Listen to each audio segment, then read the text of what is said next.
Ahora sí pasamos a anatomía del corazón. Entonces, cuando vemos acá el corazón, rápidamente nos ubicamos y decimos que el corazón está ubicado en mediastino medio. Mediastino medio. Ahí está ubicado el corazón. Junto con los nervios, ¿quién pasa a los costaditos del corazón? Junto con los nervios frénicos. Los nervios frénicos pasan al costado del corazón para luego dar inervación. Ahí lo están viendo, miren cómo se ramifica ese nervio hacia el diafragma, ¿no? Porque el nervio frénico es el que inerva el diafragma. Entonces, el corazón anatómicamente se ubica en el mediastino medio de la parte inferior. Ahí está el corazón, ¿no? A nivel histológico, pueden ver a nivel histológico que el corazón está dividido en 3 capas, ¿no? La capa más interna viene a ser el endocardio, la capa más interna, el endocardio.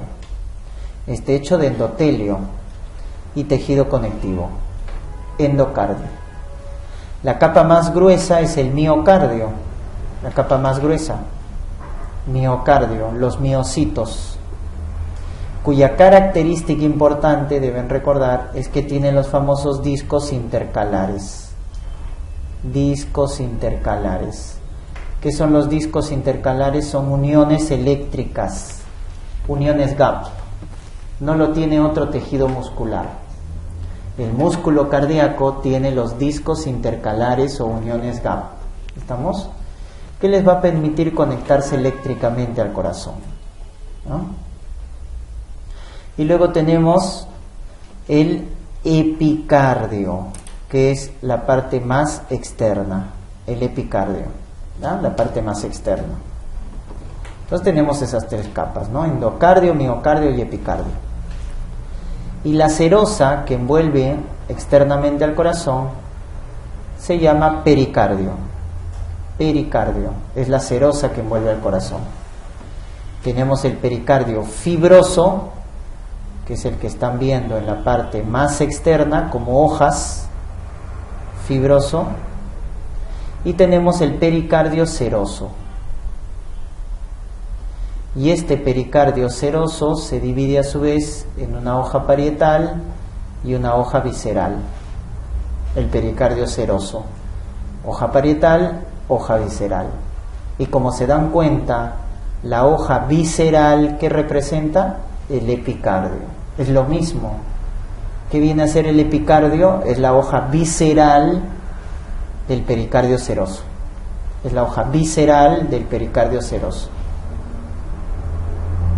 La otra parte más externa es el pericardio parietal, que tiene inervación. ¿Por qué en la pericarditis hay dolor? La pericarditis duele porque el que tiene inervación es la hoja parietal. La hoja parietal tiene terminaciones nerviosas libres, por eso produce dolor, ¿no? La hoja parietal. La visceral no está inervada, la parietal sí. Y entre esas 2 hojas, tanto parietal como visceral, del seroso, hay una cavidad, ¿no? La llamada cavidad o espacio pericárdico, donde puede haber de 10 a 20 mililitros de líquido. 10 a 20 mililitros. Cuando ya hay más de 50 mililitros, eso ya es patológico. Eso se llama derrame pericárdico. Cuando hablamos ya de un derrame pericárdico, cuando es más de 50 mililitros. Eso ya es patológico. Derrame pericárdico. De 10 a 20 es lo normal. Muy bien, esas son las capas histológicas del corazón. Las cavidades. La aurícula derecha es la cavidad anterior, es la cavidad más anterior que tenemos del corazón. La aurícula derecha está más a la parte anterior. Podemos ver que en la aurícula derecha, recuerden, en las aurículas desembocan las venas. Por lo tanto, ¿qué venas desembocan en la aurícula derecha? Acá tenemos una importante, que es la vena cava superior. Acá, la vena cava inferior. Las dos venas cavas van a drenar en la aurícula derecha. ¿Cuál de esas dos tiene válvula? La superior no necesita, porque por efecto de la gravedad la sangre drena la aurícula. La que tiene válvula es la inferior. ¿Ya? Acuérdate, la vena y la válvula de la vena cava inferior se llama de Eustaquio. Válvula de Eustaquio. Es una válvula rudimentaria de la vena cava inferior. La superior no tiene. Pero en la desembocadura de la vena cava superior se encuentra el nodo sinusal, que es nuestro marcapaso. ¿Dónde se encuentra el nodo sinusal? En el techo de la aurícula derecha, en la desembocadura de la vena cava superior. Ahí se encuentra el nodo sinusal. Muy bien, ¿qué otra vena drena en la aurícula derecha? Acá lo están viendo su agujero, miren, es el seno venoso, el seno venoso coronario. El seno venoso coronario también drena en la aurícula derecha. Y tiene también su válvula, porque está en la parte inferior. Se llama la válvula de Tevesio. Acuérdense, Tevesio, seno venoso. Seno venoso coronario, válvula de Tevesio. Entonces, vena cava inferior, Eustaquio. Seno venoso, válvula de Tevesio. Muy bien. Y esta parte membranosa que pueden ver en el centro del tabique de la aurícula derecha, ¿no? En el tabique interauricular, se conoce con el nombre de fosa oval. Es el rezago de ¿quién? Del foramen oval, del agujero oval. Es la llamada fosa oval. Debe estar cerrado. Primero, ¿qué es? ¿El cierre anatómico o funcional? Primero es el cierre funcional. Primero se cierra fisiológicamente, luego el anatómico. Ahí está la fosa oval. En la parte superior también tenemos esta estructura triangular que es la llamada orejuela derecha. Orejuela derecha. Y esta parte rugosa en las aurículas, el que da la parte rugosa son los llamados músculos pectíneos. Músculos pectíneos dan la parte rugosa. ¿Ya? Muy bien. Y la gran válvula que separa aurícula y ventrículo derecho es esta de acá, que es una válvula grande, que es la válvula tricúspide, ¿no? Válvula tricúspide. Entonces en la aurícula derecha se va a formar un triángulo, ¿ya? Que lo vamos a delimitar así. Miren, acá está. ¿Qué válvula? La válvula tricúspide.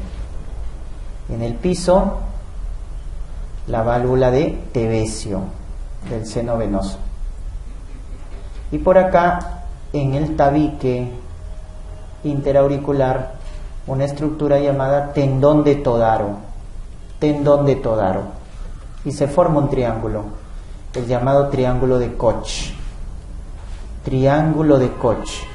Válvula tricúspide, Tevesio, tendón de Todaro. Contenido, el nodo aurículo-ventricular. Dentro del triángulo de Koch está ubicado el nodo aurículo-ventricular. Muy bien. Este es el ventrículo derecho, ¿no es cierto? El ventrículo derecho. Miren, la pared o el espesor en comparación a la aurícula es más grande. Su espesor o grosor de la aurícula derecha es de 4 a 5 milímetros. Y las paredes también son rugosas, pero se producen esas rugosidades por las llamadas trabéculas carnosas. En la aurícula tenemos músculos pectíneos, en la aurícula, en el ventrículo trabéculas carnosas.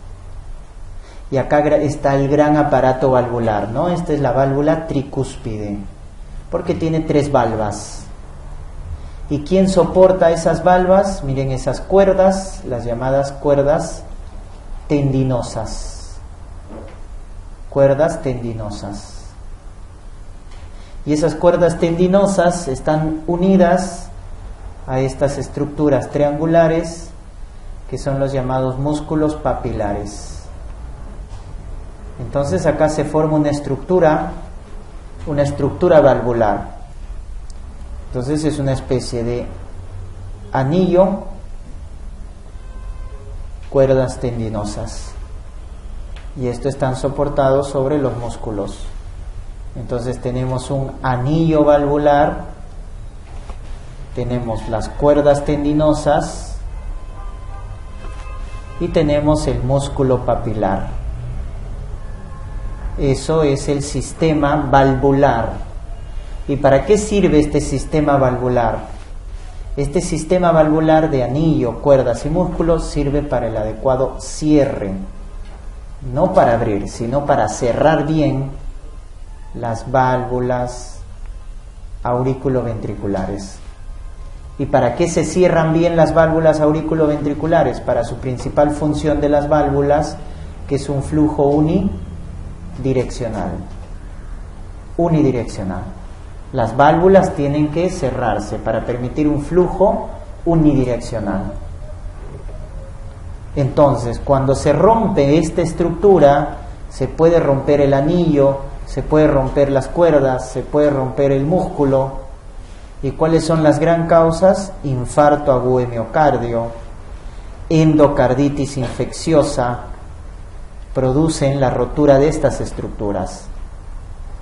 Y al romperse estas estructuras, entonces se va a alterar el cierre. Y al alterarse el cierre de la válvula, se van a producir las insuficiencias valvulares. Por eso cuando te hablen de insuficiencia mitral o insuficiencia aórtica, que las valvulopatías más frecuentes son las del lado izquierdo, agudas, porque esto es algo agudo, se produce por estas dos causas: infarto, endocarditis. La endocarditis destruye la válvula, el infarto necrosa el músculo papilar, produciendo alteración de este sistema, produciendo insuficiencias. Muy bien, entonces esa es la importancia de los músculos papilares, cuerdas tendinosas y el anillo. Y esta estructura de acá, miren, que parece un puente, lo estoy señalando, ¿ya? Es la llamada trabécula septomarginal. Trabécula, septo porque va del septum al margen del ventrículo derecho, septomarginal. También llamada banda moderadora. Banda moderadora. ¿Por qué es importante esa estructura? Porque por ahí pasa la rama derecha de las de His. Rama derecha de las de His. Pasa por la trabécula septomarginal, ¿ya? O banda moderadora. ¿Y a qué enfermedad infecciosa le gusta la rama derecha de las de His? Al Trypanosoma cruzi, enfermedad de Chagas, ¿no es cierto? Enfermedad de Chagas da bloqueo de rama derecha. Entonces, ¿por qué? Porque a Chagas le gusta alterar esta estructura, trabécula septomarginal, ¿no? Entonces, este protozoario, que es el Trypanosoma cruzi, produce bloqueo de rama derecha, ya que afecta a la trabécula septomarginal o banda moderadora. Muy bien, y esta zona de acá, lisa, parte superior, se llama infundíbulo pulmonar. Infundíbulo pulmonar. ¿Ya? ¿En qué cardiopatía este infundíbulo está estenosado? En la tetralogía de Fallot. La tetralogía de Fallot tiene una estenosis pulmonar, pero no es de la válvula, es del infundíbulo pulmonar. ¿Quién tiene entonces estenosis del infundíbulo pulmonar? La tetralogía de Fallot. Acuérdense esa cardiopatía. Y acá miren cómo nace el tronco de la pulmonar, ¿no? Del ventrículo derecho. Nace la arteria o tronco arterial pulmonar. Muy bien, vamos a la cavidad más posterior. ¿Cuál es la cavidad del corazón más posterior? La aurícula izquierda. Es la cavidad más posterior. ¿Quién drena? Porque a las aurículas llegan las venas. ¿Quién drena en la aurícula izquierda? Miren, ahí están las dos. las 4 venas pulmonares. ¿Y por qué están de color rojo? Porque las venas pulmonares, al igual que la vena umbilical, lleva sangre oxigenada. Está trayendo sangre oxigenada a la vena umbilical. ¿De dónde? Del pulmón. Entonces el ventrículo derecho, a través del tronco arterial, lleva sangre desoxigenada. Lo lleva al pulmón, el pulmón lo oxigena y la recoge a través de las venas pulmonares. Y esas venas drenan en la aurícula izquierda. Recuerden que el corazón derecho solo tiene, si dividimos al corazón, el corazón derecho, aurícula derecha y ventrículo derecho, maneja sangre desoxigenada. En cambio, el corazón izquierdo, aurícula y ventrículo izquierdo, maneja sangre oxigenada. Sangre oxigenada. Entonces, el ventrículo derecho le manda sangre a los pulmones a través del tronco de la pulmonar. ¿Qué hacen los pulmones? Oxigenan la sangre. Hematosis se llama eso. Una vez oxigenada la sangre, va a regresar a través de las venas pulmonares, las 4 venas pulmonares que drenan en la aurícula izquierda. Entonces ahora la aurícula izquierda tiene sangre oxigenada, le pasa al ventrículo izquierdo para eliminarlo a través de la aorta, ¿no? Eliminarlo a través de la aorta. Entonces recuerden que el corazón derecho maneja sangre desoxigenada y el izquierdo sangre oxigenada, ¿no? Muy bien, entonces esa es la aurícula izquierda, ¿no? Tiene una estructura triangular también, miren, igual que la aurícula derecha, llamada orejuela izquierda. Orejuela izquierda. Pero ¿cuál es la diferencia con la orejuela derecha? Que esta orejuela izquierda es más pequeña. Y al ser más pequeña, genera éstasis sanguínea. ¿Y eso qué puede generar? Trombos.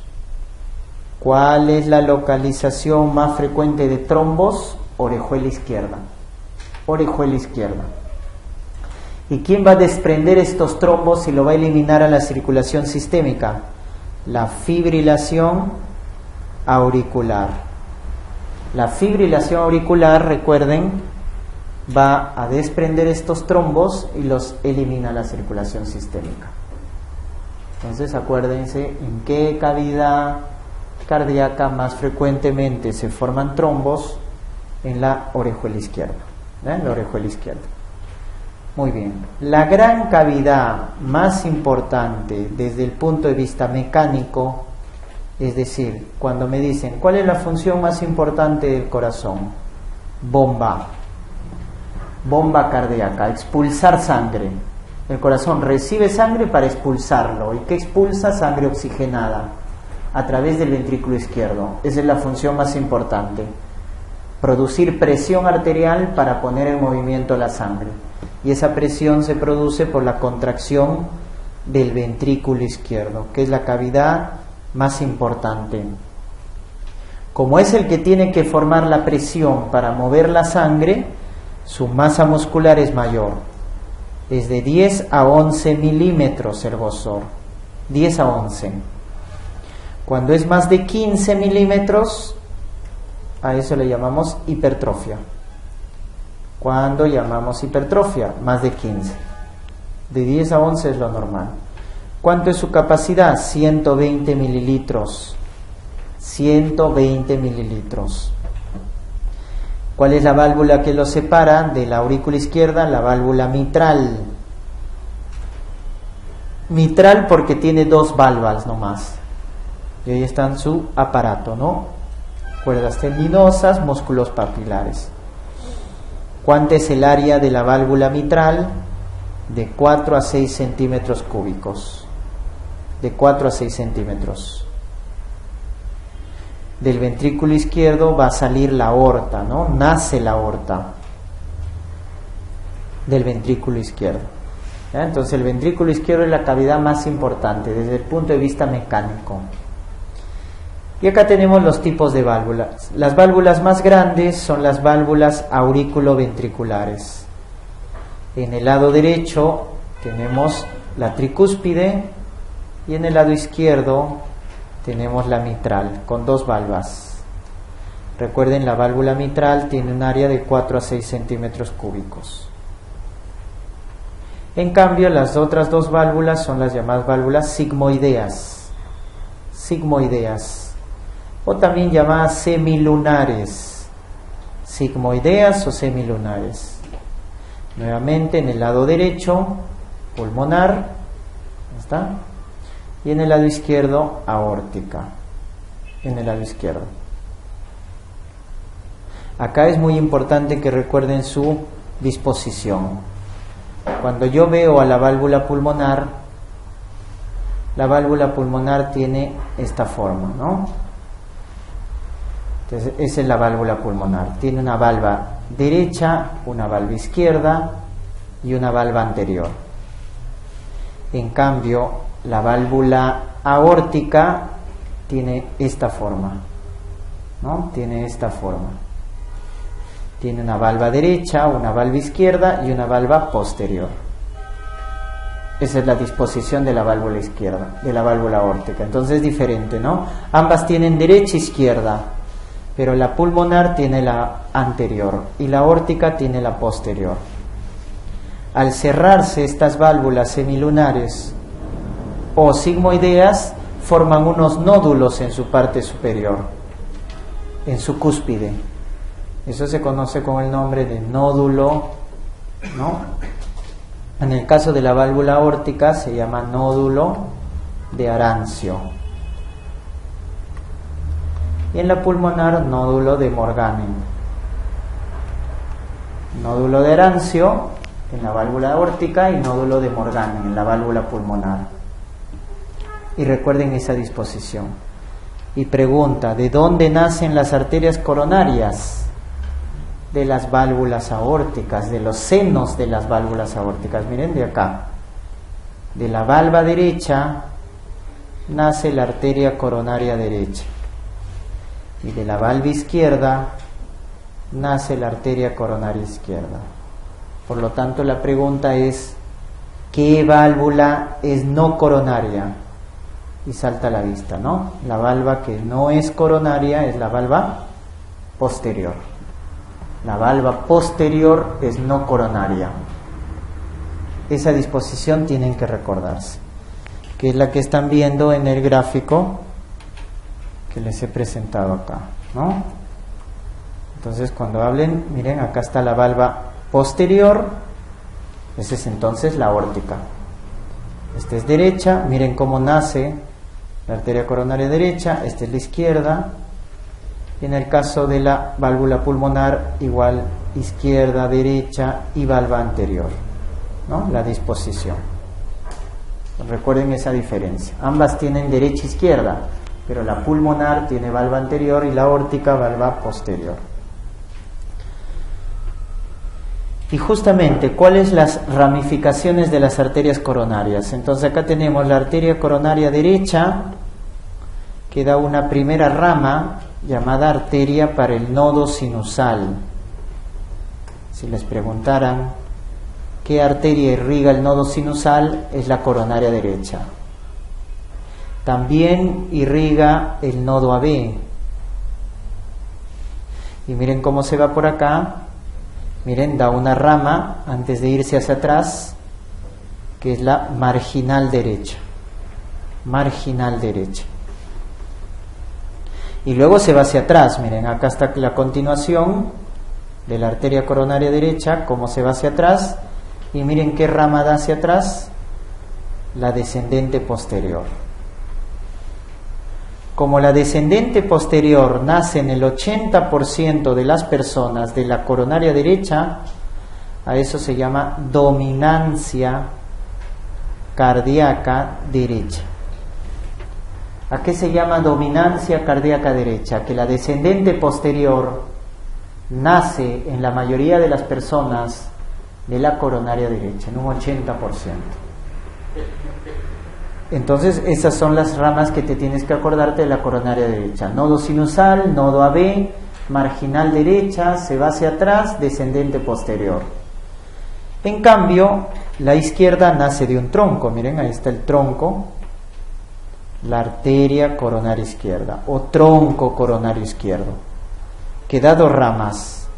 Hacia adelante, la descendente anterior. Y lateral, la circunfleja. Descendente anterior y circunfleja. Son las dos ramas importantes del tronco de la coronaria izquierda. Y la descendente anterior, ¿qué rama va a dar? Miren, ahí están las ramitas. Da las llamadas ramas diagonales. Y las septales. Como estamos adelante, anterior. Si te preguntaran de quiénes son ramas, las diagonales y septales anteriores, ADA, descendente anterior, arteria descendente anterior. En cambio, las septales posteriores, ¿de quién vienen? De la descendente posterior. La descendente posterior da las septales posteriores. ¿Estamos? Muy bien. Y la circunfleja, que va hacia un lado, lateral, miren cómo no se va hacia atrás, sino se queda lateral y hacia abajo, y esta es la rama marginal izquierda. La circunfleja da origen a la marginal izquierda. Y esas son las ramas. En un 20%, la arteria coronaria izquierda, que da como rama la circunfleja, y la circunfleja puede dar origen a la descendente posterior, en un 20%. En un 80%, ¿de dónde derivaba la descendente posterior? De la coronaria derecha. Pero en un 20%, la descendente posterior nace de la circunfleja. Eso se llama dominancia cardíaca izquierda. Ahora ya sabes qué es dominancia. Dominancia es de dónde nace la descendente posterior. Si nace de la coronaria derecha, será derecha. Si nace de la circunfleja, será dominancia izquierda. ¿Y eso qué tiene que ver? Eso tiene que ver con las colaterales. ¿Quién tiene más colaterales? La dominancia derecha. ¿Quién tiene menos colaterales? La dominancia izquierda. Tiene menos colaterales. Por lo tanto, si a un paciente le da un infarto, ¿qué será buen pronóstico? ¿Tener dominancia derecha o dominancia izquierda? ¿Qué será buen pronóstico? Dominancia derecha, que felizmente es en la mayoría de los pacientes. Pero si el paciente le da un infarto, le hacemos su coronariografía para ver las coronarias y vemos que tiene de dominancia izquierda, tiene mal pronóstico, porque va a tener menos colaterales. ¿Ah? Entonces, ojo con las ramificaciones, eso tienes que acordarte. Entonces, si queremos mencionar la derecha, acuérdate, en la mayoría de los casos, descendente posterior. Y la izquierda da dos, descendente anterior y circunfleja. Ya está, eso es lo mínimo que puedes acordarte. Y la descendente posterior va a irrigar ¿qué cara del corazón? La cara diafragmática, o también llamada cara inferior del corazón. En cambio, la descendente anterior irriga la cara anteroseptal del corazón, anteroseptal. Y la circunfleja, la cara lateral del corazón. Estas son las caras del corazón que son irrigadas por las respectivas arterias. El corazón tiene tres caras: la cara inferior, la cara anterior y la cara lateral. La cara inferior es por la descendente posterior, la cara anterior es por la descendente anterior y la cara lateral por la circunfleja. Eso tienes que acordarte. Muy bien. ¿Quién da rama para la arteria para el nodo sinusal y para el nodo AB? La coronaria derecha. En cambio, las otras nacen de la coronaria izquierda. Otro concepto importante es que la coronaria derecha es la más importante desde el punto de vista eléctrico, porque irriga el nodo sinusal, al nodo AB. En cambio, la coronaria izquierda es la más importante desde el punto de vista mecánico. porque irriga la mayor parte del ventrículo izquierdo, que es el que hace función de bomba, ¿ya? La función de bomba. Muy bien, entonces eso tienes que acordarte. Y el otro concepto es que el corazón se nutre en diástole. Miren, cuando el corazón está relajado, ahí está en diástole, miren cómo están las arterias coronarias, miren, bien perfundidas. Por lo tanto, hay aumento del flujo arterial coronario en diástole. En sístole, ¿qué es sístole? Contracción del corazón. Miren qué pasa con las arterias coronarias. Hay vasoconstricción. Por lo tanto, en sístole disminuye el flujo arterial coronario. Conclusión, ¿dónde se nutre el corazón? El corazón se nutre en diástole, porque en diástole aumenta el flujo arterial coronario. El corazón se nutre en diástole, ¿ya? Eso nunca se olvide. En cambio, los demás órganos se nutren en sístole, pero el corazón en diástole. Muy bien, ese es el flujo arterial, ¿no es cierto? Ya sabemos las ramas, las pequeñas ramitas. Ahora, flujo venoso. En el flujo venoso tenemos 3 venas: la vena cardíaca magna, la vena cardíaca media. La magna está en la parte anterior, la media está en la parte posterior, la están viendo ahí por detrás, y la vena cardíaca menor, que está en la parte lateral derecha. 3 venas: cardíaca magna en la parte anterior, media, posterior, lateral derecha, menor. Y estas 3 venas, ¿dónde van a drenar? Miren, en el seno venoso coronario. ¿Y dónde drena el seno venoso coronario? En la aurícula de leche. Válvula de Tevesio, seno venoso coronario. Va a recoger esas 3 venas: cardíaca magna, cardíaca media, menor. Y una pequeña vena, miren, si la están viendo por ahí, es la vena oblicua de la aurícula izquierda, llamada vena de Marshall. Vena de Marshall, ¿ya? La vena oblicua. Entonces, todo el drenaje venoso pasa por el seno venoso coronario, excepto ¿quién? Y eso te pueden preguntar: ¿qué venas drenan directamente a la aurícula derecha? Las que drenan directamente a la aurícula derecha son las cardíacas anteriores. Son las venas que drenan directamente a la aurícula derecha. No pasan por el seno venoso, drenan directamente a la aurícula derecha.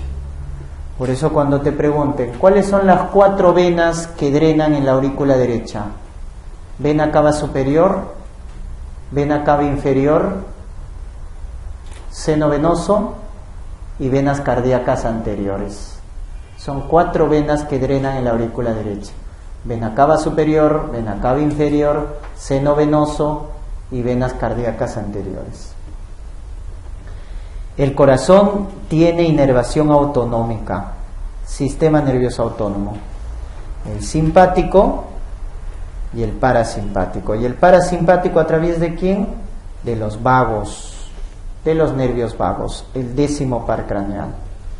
Entonces, las cadenas simpáticas, ahí la están viendo, las superiores, las cervicales y las torácicas superiores, van a dar inervación autonómica, ¿no?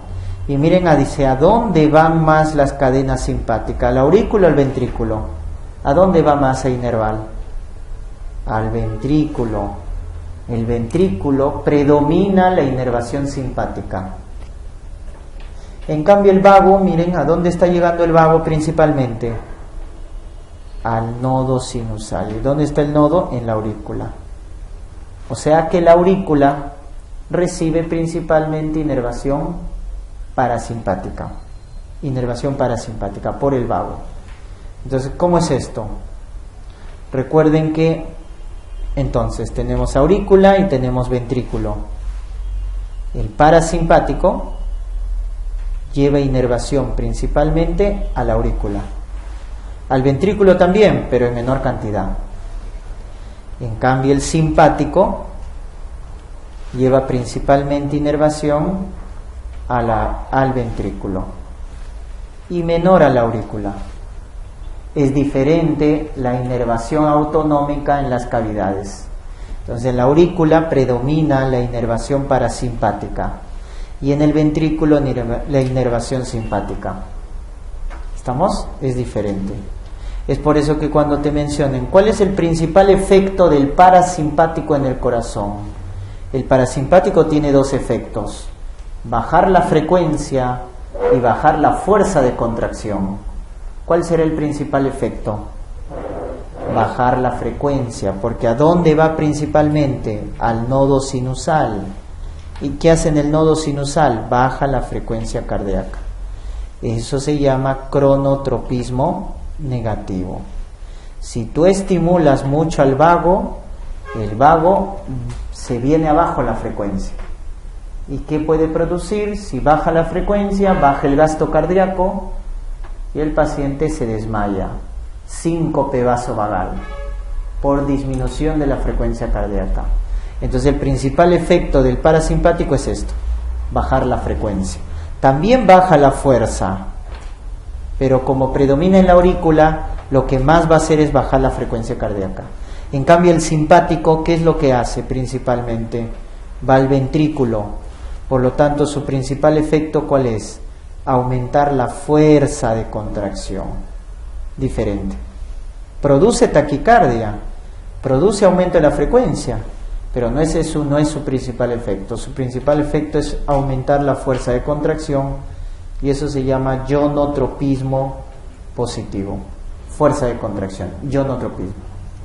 Entonces eso por el territorio, ¿ya? Como inerva. Muy bien, esa es la inervación autonómica.